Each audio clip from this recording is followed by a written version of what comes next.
The next topic is exceptions to law of demand.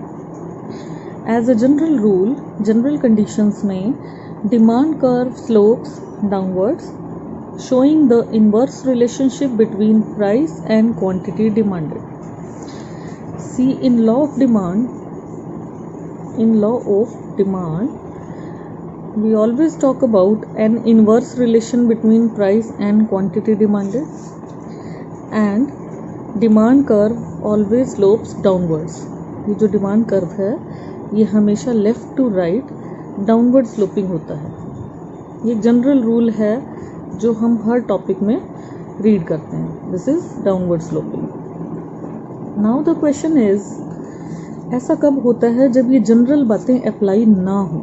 Means routine life में ऐसी बहुत conditions हो सकती हैं जिसमें ये इन्वर्स रिलेशन नहीं होता.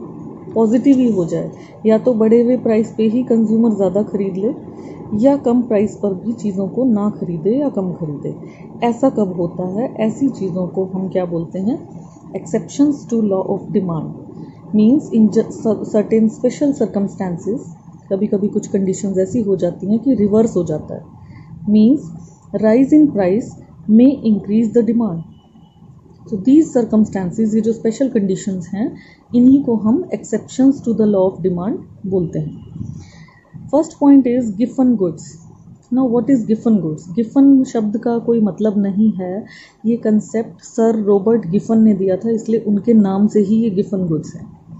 These are special kind of inferior goods on which the consumer spends a large part of his income and their demand rises with an increase in price and demand falls with decrease in price. ये वो category है inferior goods की. हमने कुछ पिछले topics में discuss किया था कि इन्फीरियर गुड्स कौन से होते हैं. इन्फीरियर गुड्स वो होते हैं जिसमें इनकम इफेक्ट नेगेटिव होता है. Income effect is negative. मतलब इनकम अगर राइज होती है तो इन्फीरियर गुड्स की डिमांड फॉल हो जाती है. इनकम फॉल होती है तो इन्फीरियर गुड्स की डिमांड राइज हो जाती है. ये नेगेटिव इफेक्ट होता है.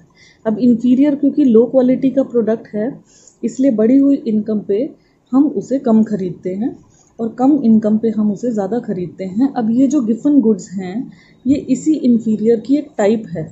This is a type of inferior good. इतना इन्फीरियर गुड है ये कि प्राइस बढ़ने पर इसकी डिमांड इंक्रीज हो जाती है. मतलब इसका मतलब क्या है? कंज्यूमर अपनी इनकम का एक मेजर पार्ट इस पे खर्च करता है. इसलिए जैसे ही इस चीज़ का प्राइस इंक्रीज होता है तो उसकी इनकम में एक चेंज आता है कि उसकी डिमांड इसमें इंक्रीज हो जाती है सिर्फ प्राइस की वजह से. और या फिर प्राइस कम होने की वजह से वो उसे ज़्यादा नहीं खरीदता, कम खरीदता है, डिमांड कम हो जाती है क्योंकि वो उसे ज़्यादा खरीदना ही नहीं चाहता. वो सिर्फ उस मजबूरी में उस प्रोडक्ट को खरीद रहा है. वो इस कम प्राइस होने पर बचे हुए पैसे, जो एक्स्ट्रा परचेजिंग पावर होती है, वो किसी सुपीरियर क्वालिटी के गुड पे खर्च करना चाहेगा बजाय इन्फीरियर गुड के. इसलिए इसकी डिमांड प्राइस कम होने पर भी नहीं बढ़ती. For example, in our country it is often seen that when price of cereals like jowar bajra falls, the consumer have a tendency to spend less on them. क्योंकि ये थोड़े इन्फीरियर क्वालिटी के serials माने जाते हैं हमारी country में, इसलिए इनकी डिमांड कम हो जाती है. लोग इस पे कम पैसा खर्च करते हैं और सुपीरियर की तरफ शिफ्ट हो जाते हैं, जैसे वीट और राइस की तरफ. इस फिनोमिना को, इस कॉन्सेप्ट को जनरली हम गिफन पैराडॉक्स बोलते हैं because it was observed bye sir Robert Giffen. अब गिफन पैराडॉक्स क्या है ये थोड़ा और क्लियर हो जाएगा यहाँ से. In the early 19th century, sir Robert Giffen observed that when price of bread increased. Early 19th century में सर रॉबर्ट गिफन ने क्या देखा कि जब प्राइस बढ़ा है ब्रेड का, तो जो लो पेड ब्रिटिश वेज अर्नर्स थे, लो पेड मतलब जिनकी बहुत कम सैलरी थी, वो ब्रेड ज़्यादा खरीदते थे. जबकि प्राइस इंक्रीज़ हुआ था. लॉ ऑफ डिमांड तो ये कहता है कि जिस चीज़ का प्राइस इंक्रीज़ होता है उसकी डिमांड कम होनी चाहिए थी. बट वो क्या देख रहा है कि ये जो लो अर्निंग वाले लोग हैं वो भी उसी चीज़ को ज़्यादा खरीद रहे हैं, कम नहीं ले रहे. मतलब प्राइस बढ़ने पर डिमांड कम नहीं हुई, ज़्यादा हो गई. These wage earners use to live mainly on the diet of bread. अब रीज़न क्या था कि इनका मेन डाइट यही था.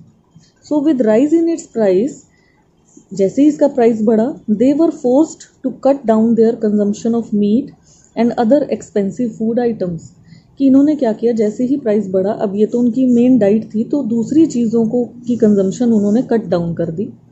To maintain their intake of food they bought more bread at higher prices. तो अपना इनटेक जो रूटीन बनाने के लिए उन्होंने ज़्यादा ब्रेड खरीदना शुरू कर दिया हाई प्राइस पे भी.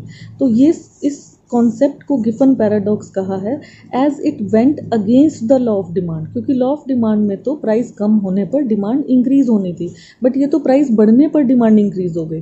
That is why this is an exceptional case. Clear? So second point is status symbol goods. इनको हम गुड्स ऑफ ऑस्टेंटेशन भी बोलते हैं. This exception relates to certain prestigious goods which are used as status symbols. जैसे diamond है, gold है, antique paintings हैं. ये सब चीज़ें क्या हैं, इन चीज़ों से लोग अपना स्टेटस फील करते हैं. सो क्योंकि उनकी प्रेस्टीज जुड़ी है. ठीक है. So they are wanted by the rich persons for their prestige and distinction. अपने आप को अलग दिखाने के लिए, अपनी प्रेस्टीज शो करने के लिए rich persons status symbol goods खरीदते हैं. तो ये जितने ज़्यादा महंगे गुड्स होते हैं उतनी ज़्यादा डिमांड में रहते हैं, क्योंकि इनसे स्टेटस शो होता है. अगर हर चीज़ सस्ती हो जाए तो उसका स्टेटस ही क्या रहेगा. सो स्टेटस सिंबल गुड्स पे भी लॉ ऑफ डिमांड अप्लाई नहीं होता. Next is fear of shortage. कभी कभी कंज्यूमर एक्सपेक्ट करता है कि चीज़ों की शॉर्टेज हो सकती है नियर फ्यूचर में. Then they would start buying more and more of that commodity in the current period. तो अब वो क्या करता है, ज़्यादा से ज़्यादा खरीदना शुरू कर देता है, चाहे प्राइस राइज हो रहा हो. किस डर से, कि फ्यूचर में प्राइस और राइज हो सकते हैं. जैसे कोई इमरजेंसी होती है, वॉर है, फैमिन है, तो कंज्यूमर्स की डिमांड हाई प्राइस पे भी बढ़ी रहती है. जैसे अभी की एक करंट सिचुएशन की अगर हम बात करें, तो जब ये लॉकडाउन हुआ तब भी एक शॉर्टेज का फियर था ना लोगों को, कि पता नहीं कितने दिन बंद रहेगा. तो अगर कोई चीज़ कॉस्टली भी मिली तो भी लोगों ने खरीद के रख ली, इकट्ठा करना शुरू कर देते. एक जनरल ह्यूमन बिहेवियर है, लोग उस चीज़ को इकट्ठा करना शुरू कर देते हैं इस डर से कि उसकी शॉर्टेज ना हो जाए. तो वहाँ पे लॉ ऑफ डिमांड अप्लाई नहीं होता. प्राइस ज़्यादा भी होता है तब भी कंज्यूमर खरीद लेते हैं. Next is ignorance. Consumers may buy more of a commodity at a higher price when they are ignorant of the prevailing prices. कभी कभी कंज्यूमर को सही प्राइस पता ही नहीं होता मार्केट में क्या है, तो इग्नोरेंस की वजह से भी वो ज़्यादा पे कर देता है कई बार. Fashion related goods. जो गुड्स फैशन से रिलेटेड हैं, जो ट्रेंडी चीज़ें हैं, लेटेस्ट फैशन में हैं, उन पे भी लॉ ऑफ डिमांड अप्लाई नहीं होता. क्योंकि जो चीज़ ट्रेंड में है वो महंगा भी मिलेगा तो लोग खरीदेंगे, और जो चीज़ आउटडेटेड हो गई है वो सस्ता भी मिलेगा तो लोग नहीं खरीदेंगे. Necessities of life. ज़रूरत की चीज़ों पर भी लॉ ऑफ डिमांड अप्लाई नहीं होता. जैसे राइस है, वीट है, साल्ट है, मेडिसिन है, ये कितनी भी कॉस्टली हो जाए, इनके बिना हम सरवाइव नहीं कर सकते. तो ज़्यादा प्राइस पे भी खरीदेंगे, और सस्ता हो जाएगा तो ज़्यादा नहीं खरीदेंगे. जितनी रिक्वायरमेंट है उतना हम तब भी खरीदेंगे. And change in weather. मौसम के हिसाब से भी डिमांड्स चेंज होती हैं. अब demand for umbrella increases in rainy season. अगर कॉस्टली भी है तो भी खरीदेंगे अगर ज़रूरत है. तो वेदर के हिसाब से भी जो है एक्सेप्शनल केसेस होते हैं, लॉ ऑफ डिमांड अप्लाई नहीं होता. Thank you. Have a nice day.